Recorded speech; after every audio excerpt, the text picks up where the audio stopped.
15절 르비딤을 떠나 시내 광야에 진을 치고, 우리가 잘 아는 그 시내 산이 있는 시내 광야입니다. 출발한 지 한 달 보름 정도 걸려서 지금 3월 1일 그때 여기에 도착했습니다. 하나님으로부터 모세는 십계명을 받았죠. 하나님과 이스라엘 백성들 간에 시내산 언약이 맺어집니다. 우리로 치면 이거는 결혼식과 같은 거예요. 신랑이신 하나님과 신부인 이스라엘 백성들이 언약의 피를 뿌리면서 혼인식을 가졌습니다. 지금 주례는 모세죠, 모세. 그리고 모세는 하나님의 산 시내산에 올라가서 이 십계명을 받으러 올라갑니다. 하나님이 친히 쓰신 것, 그 돌판에다가 친히 쓰신 그 두 돌판을 모세에게 주십니다. 하지만 놀랍게도 그 백성들은 밑에서 모세는 어디 갔는지 언제 올지 우리 모르겠다 하면서 금송아지를 만들어서 섬겼었죠. 참 아론도, 이 제사장이었던 아론도 여기 동참을 했습니다. 어리석게도. 하마터면 하나님의 진노로 아론도 죽고 또 백성들도 진노로 다 진멸될 위기를 맞았습니다. 모세는 이때 자기의 생명을 담보로 해서 하나님께 구하면서 중보기도를 했었죠. 이처럼 때마다 그 백성들은 하나님께 등을 돌렸습니다. 우리가 여기까지만 봤지만 계속적으로 백성들은 장소마다 불평하고 원망하고 배반하고 불순종했습니다. 하지만 장소마다 하나님은 은혜를 주시고 용서하시고 길이 참으시고 그들을 가르쳐 주시고 인도해 오셨습니다.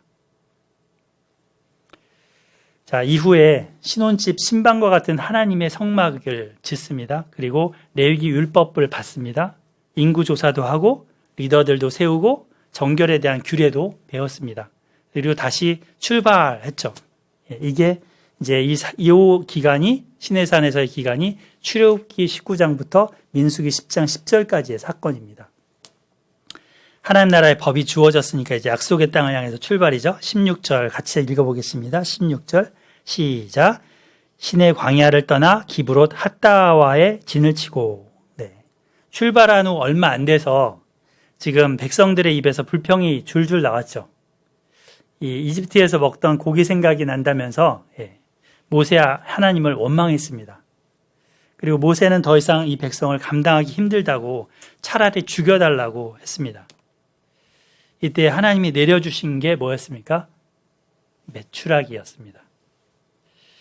그러나 하나님이 주신 이 메추라기를 막 좋아라 하면서 뜯어먹으면는데 이 탐욕으로 구했던 것이기 때문에 그들이 탐식으로 이렇게 먹고 있을 때 하나님은 전염병으로 치셨습니다.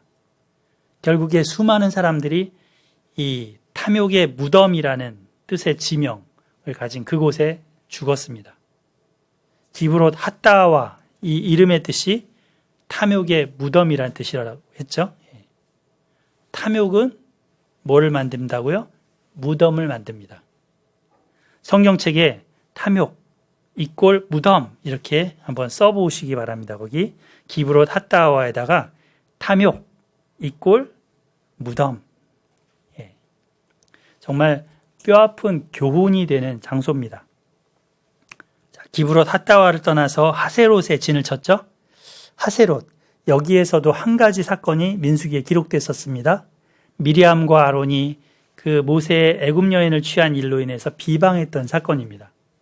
모세의 지도력에 흠집을 내고 자기를 높이려고 하는 의도를 갖고 비방했죠. 그랬을 때 하나님은 미리암에게 뭘 주셨다고요? 나병을 주심으로 그녀를 치셨습니다. 낮추셨습니다. 여기서 또 교훈을 얻고 이제 또 출발합니다. 18절 하세롯을 떠나 림마에 진을 치고. 우리 한번 앞에 일정표 그림 있는 거 다시 한번 보실까요? 여기 림마라는 장소가 있는데 이 민수기 33장 18절 이 하세롯 뒤에 가데스가 언급이 되지 않습니다.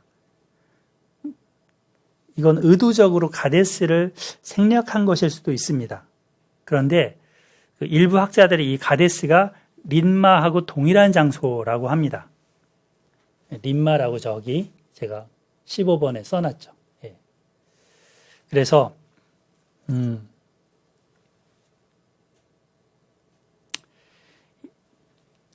린마에서부터 에시온 게벨까지 보면은 19절부터 36절까지의 장소가 쭉 나옵니다.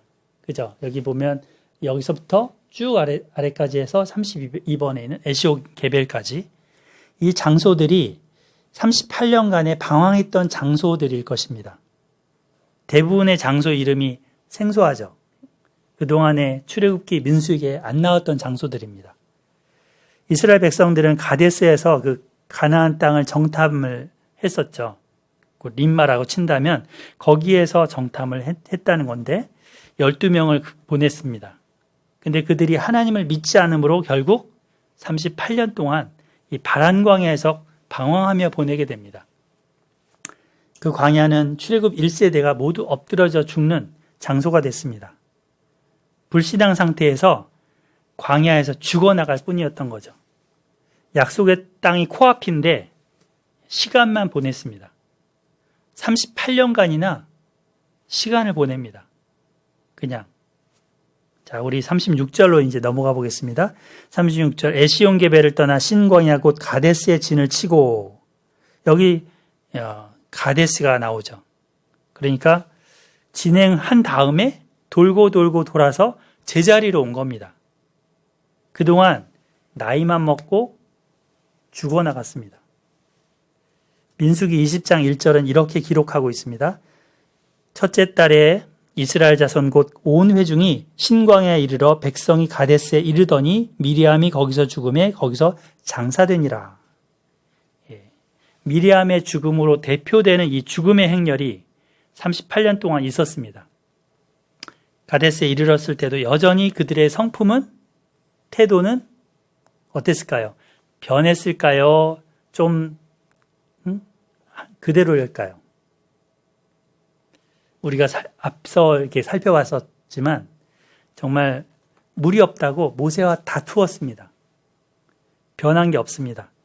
모세도 화가 나서 정말 하나님께서 이제는 앞에서 르비딤에서 반석을 쳐서 물을 내라 했지만 이번에는 반석을 향해서 명해서 물을 내라고 했는데 지팡이로 2번이나 두들기면서 우리가 물을 내랴 하면서 자기를 드러냈습니다. 이 르비딤이 다툼의 장소, 무리바 사건, 이렇게 르비딤도 그렇게 얘기를 했는데 이 가데스도 다툼의 장소가 됐습니다. 그래서 똑같이 다툼의 장소로 불리게 됩니다. 실패의 장소인 거죠. 아픔의 장소. 여러분 인생에서 가데스는 어디였습니까? 실패는 성공의 어머니라고 하잖아요. 그죠? 한번 잘못을 반복하는 것, 그것은 참 어리석은 것입니다. 르비딤에서의 그 실패를 교훈으로 삼았다면 가데스에서는 조금 더 달라져야 했습니다. 38년 동안 방황을 하면서 그만큼 징계를 받았다면 달라져야 했었습니다. 자, 37절, 가데스를 떠나 에돔 땅 변경에 호르산의 진을 쳤더라. 이제 출애굽한 지 40년이 거의 흘러서 에돔 근처까지 왔죠.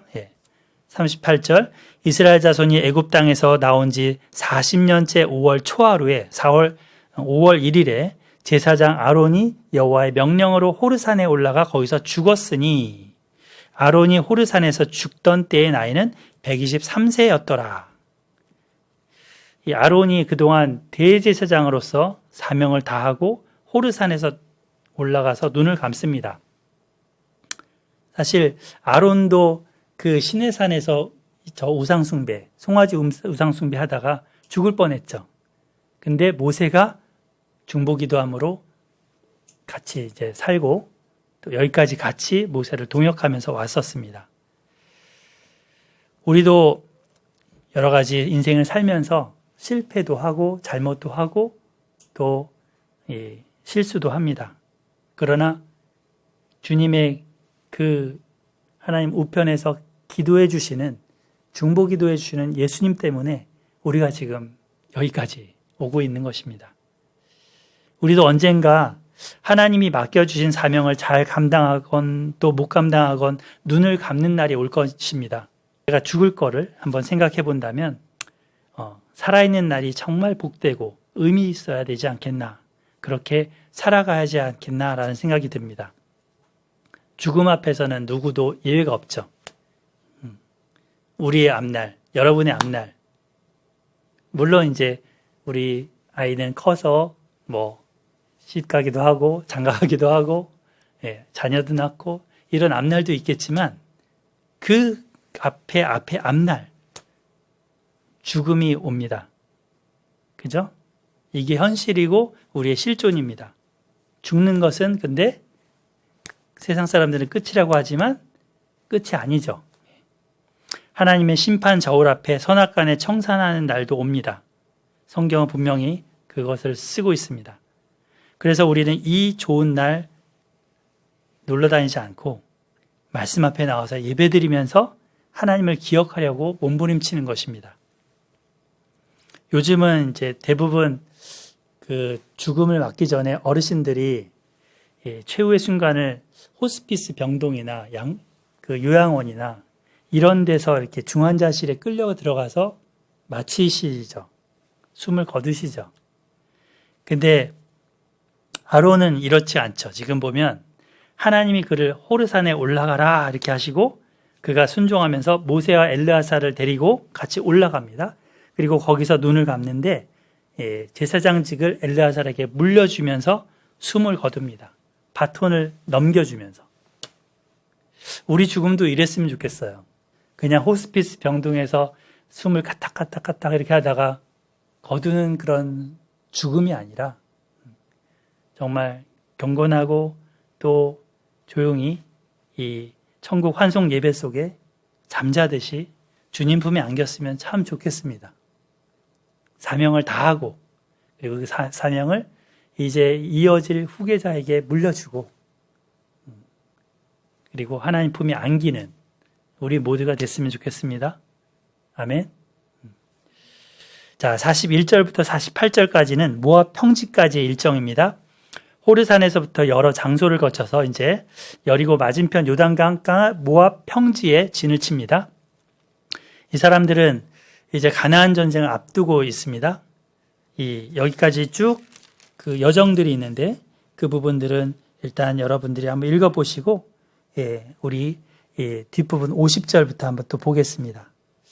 하나님께서 모세에게 말씀하셨습니다. 이스라엘 백성들에게 전달해야 될 명령, 그 명령을 말씀하시죠. 50절 여리고 맞은편 요단강가 모압 평지에서 여호와께서 모세에게 말씀하여 이르시되 51절 읽어주실까요? 시작. 자손에게 말하여 그들에게 이르라 너희가 요단강을 건너 가나안 땅에 들어가거든 그 땅이 원주민을 너희 앞에서 다 몰아내고 그 새긴 석상과 부어 만든 우상을 다 깨뜨리며 산당을 다 헐고 그 땅을 점령하여 거기 거주하라. 내가 그 땅을 너희 소유로 너희에게 주었음이라. 하나님께서 이 가나안 땅에 들어가게 되면 원주민인 가나안 족속을 다 몰아내라 하십니다. 우상들을 다 멸하라 하십니다. 하나님의 백성은 앞서 이집트에서 하나님이 어떻게 하셨다고요? 아까 나왔었죠? 그들의 신들에게도 벌을 주셨더라. 4절 마지막 부분에 말씀을 하셨었는데 이 하나님을 본받아야 합니다. 하나님이 이집트에서 그 우상들을 벌하시고 멸하신 것처럼 이들도 가나안 땅에서 그렇게 해야 됩니다. 우상 숭배를 하면 어떻게 되는지 금송아지 우상 숭배 때 배웠었죠. 철저히 몸으로 배웠었습니다. 바알부올 사건에 연루돼서 미디안의 우상 숭배를 따라 했을 때 어떻게 됐는지 몸으로 새겼습니다. 가나안 땅으로 점령하여 들어갔을 때 하나님이 주시겠다는 그 땅에 들어갔을 때 그곳에서 그들은 그동안 차지하고 있던 이 악의 세력을 다 진멸해야 합니다. 돌이나 나무로 만든 그 우상은 신이 아닌데도 신생 행세를 하고 있었습니다. 이것들은 헛된 것이고 허무한 것이다 하시죠. 근데 이 섬기는 자들이 그것에 허무한 것에 굴복하고 있는 겁니다. 이스라엘 백성은 이 우상들을 다 깨고 산당을 다 헐고 땅을 점령해야 합니다. 그들이 그 가나안 문화에 물들지 않기 위해서입니다. 그렇다고 이것을 오늘날 적용을 해서 무슨 단군 신상 앞에 가서 단군을 깨부순다든지 절간에 가서 난동을 부린다든지 이렇게 하라는 게 아닙니다. 땅 거기를 주변을 돌면서 땅 밟게 하라 이런 게 아닙니다. 그럼 뭘까요? 우리가 다 몰아내고 다 깨뜨리며 다 헐라는 건 뭘까요? 세상 문화를 본받지 말라는 겁니다. 세상 문화를 하나님 문화로 바꾸고 정복하라는 겁니다. 가나안 우상 신전에는 난잡한 그런 음행이 있었습니다. 성전, 창녀, 창남이라는 이들과 함께 방문한 신자들의 난잡한 그런 행위가 있었습니다. 이게 풍년을 기원하는 의식이라고 했습니다. 그들에게는 부유함, 돈 많이 버는 거, 그리고 남들보다 잘 사는 거, 이게 그들의 신입니다. 신.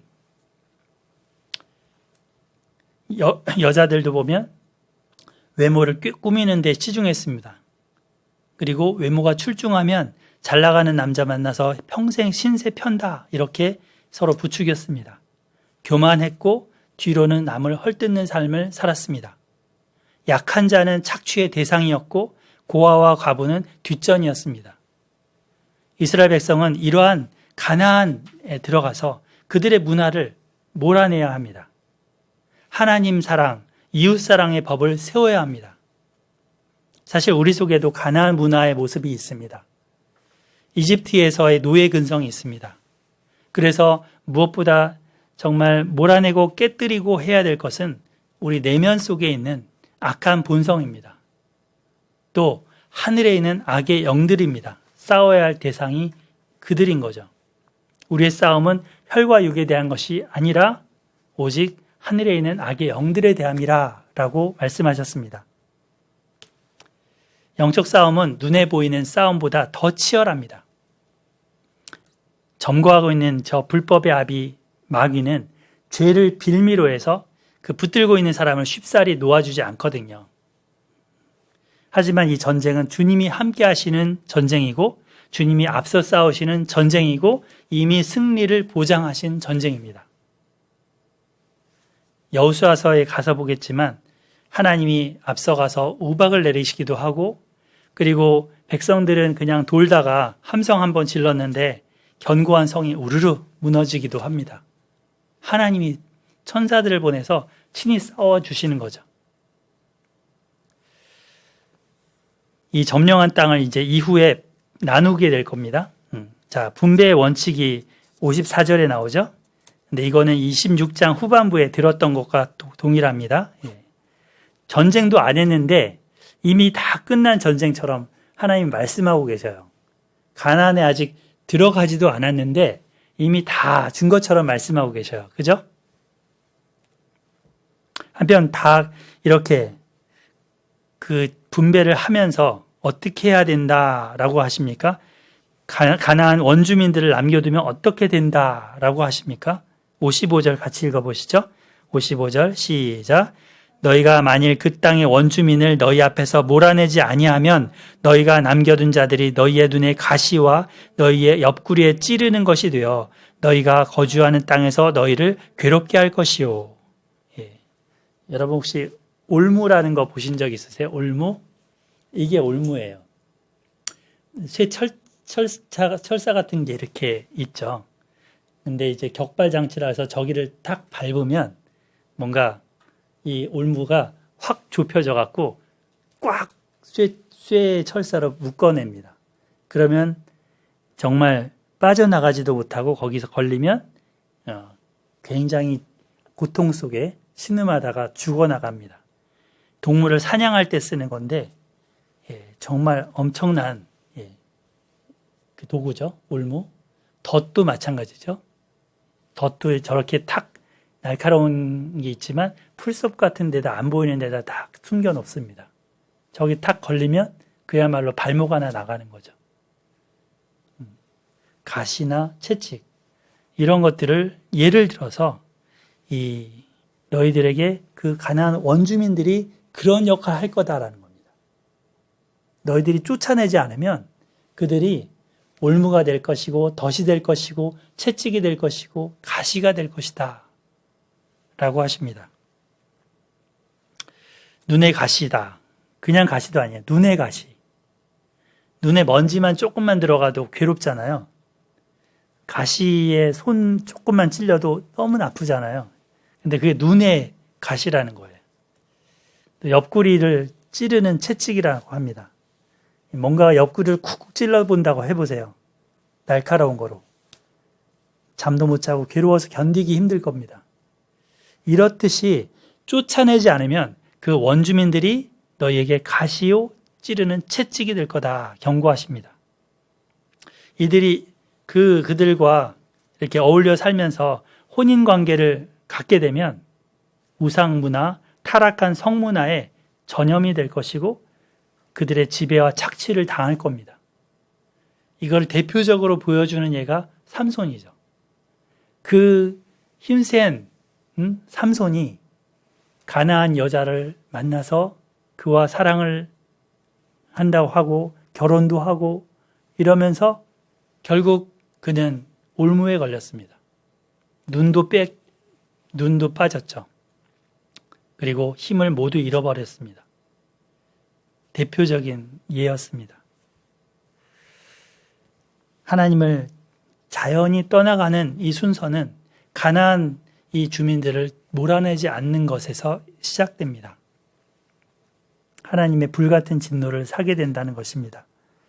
여호수아서 마지막에 보면 여기 여호수아서를 제가 화면에 올려놨는데 이 모세의 당부를 여호수아는 본인이 눈 감기 전에 마지막 유언처럼 이 말을 전합니다. 모세가 당부했던 것을 그대로 반복하는 거죠. 여호수아의 우려가 있었던 것입니다. 그런데 그의 우려가 현실이 되죠. 사사기 2장으로 넘어가게 되면 이스라엘 백성들이 그 땅의 원주민들을 다 쫓아내지 못했다 합니다. 그래서 하나님의 사자가 복임이라는 곳에 와서 그 백성을 책망합니다. 그게 사사기 2장 1절부터 3절까지 내용입니다. 그러므로 내가 또 말하기를 내가 그들을 너희 앞에서 쫓아내지 아니하리니 그들이 너희 옆구리에 가시가 될 것이며 그들의 신이 너희에게 올무가 되리라 하였노라. 그 이후에 이제 여호수아가 떠나가고 또 광야에서 태어났던 그 광야 세대 이제 장로가 돼서 나이가 들면서 죽고 난 이후에는 그 후에 일어났던 다른 세대가 여호와를 알지 못하였고 그 행하신 일도 몰랐다라고 기록하고 있습니다. 역사 기록이 제대로 이어지지 못했습니다. 신앙교육이 전혀 이루어지지 못했습니다. 세상 문화에 모두 젖어들었고 이들은 성경 속 인물들 이름은 갖고 있는데 하나님과 관련된 이름은 붙어 있는데 그들의 속 내면은 가나안 사람과 똑같았습니다. 이것으로 인해서 이방 민족들에게 끊임없이 괴롭힘을 받습니다. 이스라엘 백성은 정말 종교 혼합주의를 받아들여서 하나님과 바알을 동시에 섬긴다고 합니다. 그래서 하나님의 진노를 가져왔습니다. 자, 56절 우리 마지막 절인데요. 같이 읽어보겠습니다. 56절 시작. 나는 그들에게 행하기로 생각한 것을 너희에게 행하리라. 이 가나안 족속에게 행하기로 생각한 것을 쫓아내지 않으면 너희한테 행할 것이다. 생각한 게 뭐예요? 하나님 생각한 게 뭐예요? 그들을 몰아내는 거였잖아요. 너희들을 몰아낼 것이다 라는 말씀입니다. 레위기 26장에 경고하신 대로 기근과 전쟁과 전염병으로 그들을 치시겠다고 하시는 겁니다. 결국은 그들도 그 땅에서 쫓겨나게 됩니다.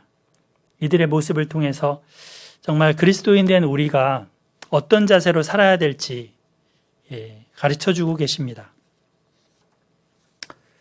이집트나 가나안이나 신이 아닌 것들이 신노릇하면서 지금도 활개치고 있습니다. 얼마 전에 그 통일교 있죠. 통일교 문선명이 죽고 나자 한학자가 그 교주 노릇을 하고 있어요.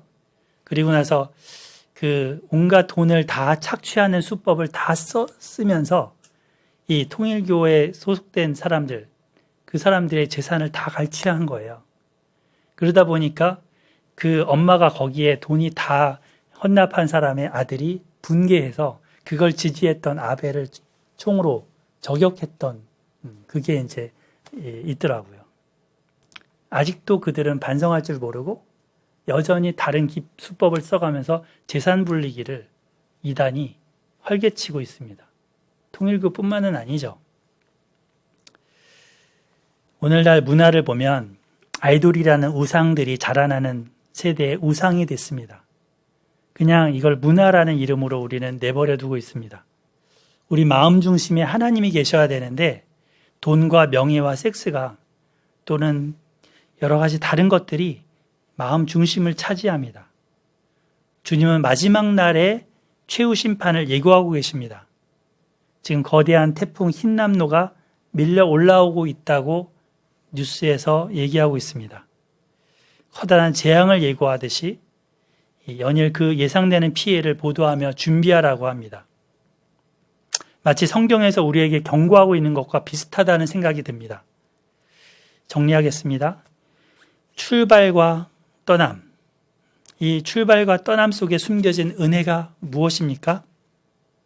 하나님은 한 곳에서 한 곳으로 옮길 때마다 구름 기둥으로 또는 만나로 때로는 말씀으로 때로는 용서로 때로는 책망으로 그들과 함께 하셨습니다.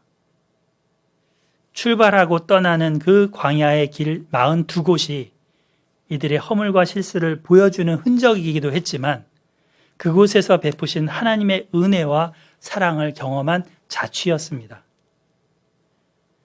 이스라엘의 광야길 장소 한 곳 한 곳을 이렇게 기록한 이유는 우리로 경계를 받도록 교훈을 받도록 함에 있습니다. 인생의 광야길, 그 가나안 땅에서의 삶, 그 앞으로의 발걸음 이런 것에는 하나님이 중심이 되어야 합니다. 하나님이 왕이 되셔야 합니다. 왕이 없으므로 자기 소견에 옳은 대로 행하였더라가 아니라 하나님이 왕이심으로 하나님의 뜻대로 준행하였더라. 이게 되어야 합니다. 어려움 속에서 불평하거나 원망할 것이 아니라 기도로 의지해야 할 것입니다. 평안함 속에서는 감사합니다. 하나님을 찬양합니다. 이렇게 올려드려야 할 것입니다. 그렇지 않으면 광야이든 적과 꿀이 흐르는 땅이든 잠깐의 낙이 있을 수도 있겠지만 영원한 고통이 뒤따를 것입니다. 이 광야 40년간의 훈련을 통해서 이스라엘은 달라졌고 광야에서 태어난 세대는 믿음과 순종의 세대가 됐습니다. 아까 보았지만 여호수아와 같이 가나안 땅에 들어가서 온전한 순종으로 승리를 이루었고 그 땅을 차지하게 됐습니다. 우리도 주님 안에서 훈련되어야 합니다. 우리 속에 악한 때가 다 벗겨나가고 영적 전쟁에 하나님을 의지함으로 나아가는 영적인 군사들이 되어야 할 것입니다. 아멘. 이제 다음 주면 추석입니다. 우리나라 추석 명절에는 온 가족이 모여서 맛있는 명절 음식도 만들어 먹고 또 가족의 정을 나누는 기간입니다. 그동안 코로나로 인해서 잘 모이지 못했는데 이번에는 그런 거 없다 그래요. 모임이 허용이 됩니다. 추석 기간 동안에는 하나님의 은혜를 가족들과 나누시기 바랍니다. 그리고 헛된 것에 절하지 않고 결실을 주신 하나님을 기억하고 그분께 예배하면서 가족 안에서의 참된 사랑을 회복하는 시간이 되기를 축복합니다. 그렇게 되기를 소망합니다. 헛된 것, 허무한 것에 엎드리고 타협하면 눈에 가시가 될 것이고 옆구리에 찌르는 채찍이 될 것이다. 경고하셨습니다. 하나님도 섬기고 귀신도 섬기는 삶이 아니라 태도를 분명히 하고 하나님 편에 굳건히 서서 살아갑시다. 악한 자를 두려워하지 마십시오. 하나님께서는 여러분과 함께 하십니다. 사단은, 우는 사자는 삼키자를 찾는 것 같지만 대적하라 하면 물러간다고 하셨습니다. 하나님께서는 우리가 기도하는 분들, 그리고 돌아오기를 소망하면서 기도하고 기다리는 그런 분들, 주님의 때에 돌이키실 것입니다. 이를 믿고 계속적으로 전도하고 기도함으로 복음에 영향력을 끼치는 우리 모두가 되기를 소망하고 축복합니다. 아멘. 기도하고 축도하겠습니다. 하나님 아버지, 이스라엘 백성들이 광야 노정길을 걸어왔던 그 길을 다시금 되짚어 보았습니다. 그들 앞에 가나안 땅이 있듯이 우리에게도 새하늘 새 땅이 기다리고 있습니다. 이 인생 역정 속에서 그동안 주님께 드린 허물과 죄는 예수님의 피로 용서하시고 덮어 주시옵소서. 하나님의 진리를 따라 살아감으로 우리를 통해 이루고자 하는 그 사명을 이루는 삶이 되게 하여 주시옵소서.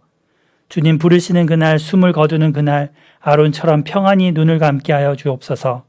무엇보다 이 땅에 남겨지는 다음 세대들이 하나님을 알고 또 하나님을 경외하도록 가르치고 모범을 보이는 저희가 되게 하여 주시고 이들과 함께 주님도 함께하여 주시기를 기도드립니다. 주님, 이제 태풍이 또한 올라옵니다. 큰 피해 없이 지나가게 하여 주시고 또 이 재난을 통하여 우리가 경고를 받게 하여 주시옵소서. 또한 추석 명절 기간 동안에도 가족들과 사랑을 나누며 보내게 하시고 복음이 그들에게도 전달될 수 있도록 하나님 저희를 사용하여 주시옵소서. 감사드리고 예수님의 이름으로 기도드립니다. 아멘.